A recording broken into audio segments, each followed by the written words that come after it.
আমি তো কোনোদিন ভাবিনি আমার শাশুড়ি মার সঙ্গে আমার সম্পর্কটা এত ভালো হবে। ঝগড়া অশান্তি সবার সংসারই হয়, কিন্তু কারো সংসার একটু বেশি, কারো সংসারে একটু কম। সব কিছু মানিয়ে গুছিয়ে নিতে পারলেই সম্পর্ক সুন্দর, কিন্তু দুপাশ থেকেই চাহিদাটা লাগবে সম্পর্কটা ঠিক রাখার জন্য। নমস্কার সবাইকে, আমি বিউটি, তোমরা দেখছো আমার আরেকটি ব্লগ।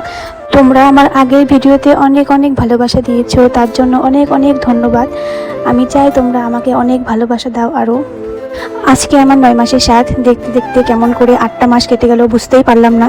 তো সকালে উঠে দেখি মার অর্ধেক রান্না হয়ে গিয়েছে। তারপরে আমি চলে আসলাম হাত মুখ ধুতে। হাত মুখ ধোয়া শেষ করে সোজা গিয়েছি ভাত খেতে। তো দেখো আমরা সবাই একসঙ্গেই খাই। আগের ভিডিওতেও বলেছিলাম যে আমরা সবাই একসাথে খাওয়া দাওয়া করি। আজকে সকালে আমাদের রান্না হয়েছে বুটের ডাল, শাক ভাজা, পাঁপড় ভাজা। তো এগুলো দিয়ে সকালে খাওয়া শেষ করে তারপরে দুপুরের জন্য আয়োজন করা হবে। তো দেখো এখানে মা খাচ্ছে, আমি খাচ্ছি, আমার বর খাচ্ছে। আমাদের এখন এরকম অভ্যাস হয়ে গেছে, সবাই যদি একসঙ্গে বসে ভাত না খায় মনে হয় পেটই ভরে না, আর মনে হয় কতগুলো ভাত নিয়ে নিয়েছি তাহলে। আর সবাই যদি একসঙ্গে ভাত খায় মনে হয় একটু বেশিই খেলাম। খাওয়া শেষ করে দেখি আমাদের চলে এসেছে একটা পার্সেল। আমার শ্বশুরমশাই বাড়িতে থাকেন না, থাকে দিল্লিতে, তো সেখান থেকেই পার্সেলটা এসেছে। তো পার্সেলে ছিল শুটকি মাছ। আমার তো শুটকি মাছ খেতে ভীষণ ভালো লাগে, আর আমার শ্বশুরমশাইয়েরও ভালো লাগে এই মাছটা। তো দেখো চলে এসেছি ঘরটা একটু পরিষ্কার করতে, যেহেতু আজকে আমার 9 মাসের স্বাদ। তো বাড়িতে একটু লোকজন আসবে হচ্ছে আমার মামি শাশুড়ি, মামা, তারপরে আমার ননদ। যখন থেকে আমার বিয়ে হয়েছে তখন থেকেই আমার বর আমার হাতে হাতে টুকটাক অনেক কাজই করে দেয়। এখন আমার শরীরটা ভালো না তার জন্য নয়, আগের থেকেই করে দেয়। তো তোমাদের বড় কি তোমাদের সঙ্গে এরকম করে মানে হাতে হাতে টুকটাক কাজ করে দেয়?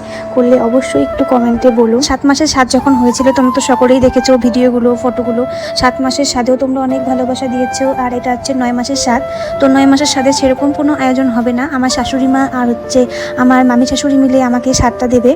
তো তাও যতটুকু পারবো অতটুকু তোমাদের সঙ্গে শেয়ার করব। তো এখন আমি ঘরটা গুছিয়ে নিলাম, মানে বিছানা তো গুছানো শেষ, এখন জামা কাপড়গুলো ভাঁজ করছি। আর ভাবছি মানুষ কতটা স্বার্থপর হলে আমার এরকম অবস্থা যেন আমার একটাবার খোঁজ নেয় না। তো যাই হোক, সময় মানুষকে সব কিছুই বুঝিয়ে দেয় যে মানুষ কতটা আপন ছিল, কতটা পর ছিল। মানুষ যেমন দেখায় তেমনই যদি আপন হতো তাহলে তো অনেক ভালোই হতো। আগে ভাবতাম হয়তো আমাকে তারা অনেক ভালোবাসে। যাই হোক, এত কথা বাড়িয়ে তো আমার কোনো লাভ নেই। দেখো কথা বলতে বলতে আমার জামা কাপড়গুলো প্রায় ভাঁজ করা শেষ, মানে শেষের দিকেই। তো তারপর আমি চলে আসলাম জামা কাপড়গুলো অন্য ঘরে রাখতে। আর এই ঘরে, মানে এই ঘরটা দেখতে পাচ্ছ, এই ঘরে আমরা আগে থাকতাম। তো এই ঘরটা একটু গুছিয়ে নিচ্ছি। এই ঘরে হবে আমার মানে স্বাদ, মানে খাওয়া দাওয়া হবে এই ঘরে আমি বসবো। এই ঘরটাও ভালো করে গুছিয়ে নিলাম, আর এই ঘরটা আমার খুব প্রিয় ছিল। আমার তো এদিকে সব কাজ করা শেষ মোটামুটি, আর এদিকে দেখছি মা সবজি কাটছে, মাছ ধোয়াধুয়ি করা শেষ। তো এটা হচ্ছে দুপুরের জন্য আয়োজন করা হচ্ছে। তো তারপর আমি স্নান টান করে এদিকে দেখো মা আমাকে হচ্ছে আলতা পরিয়ে দিচ্ছে। শুনেছি স্বাদের দিন নাকি পায়ে আলতা পরতে হয়। তো আমি তো এখন হেলে হেলে আলতা পরতে পারবো না। তো দেখো আমার শাশুড়ি মাই আমাকে আলতা পরিয়ে দিচ্ছে।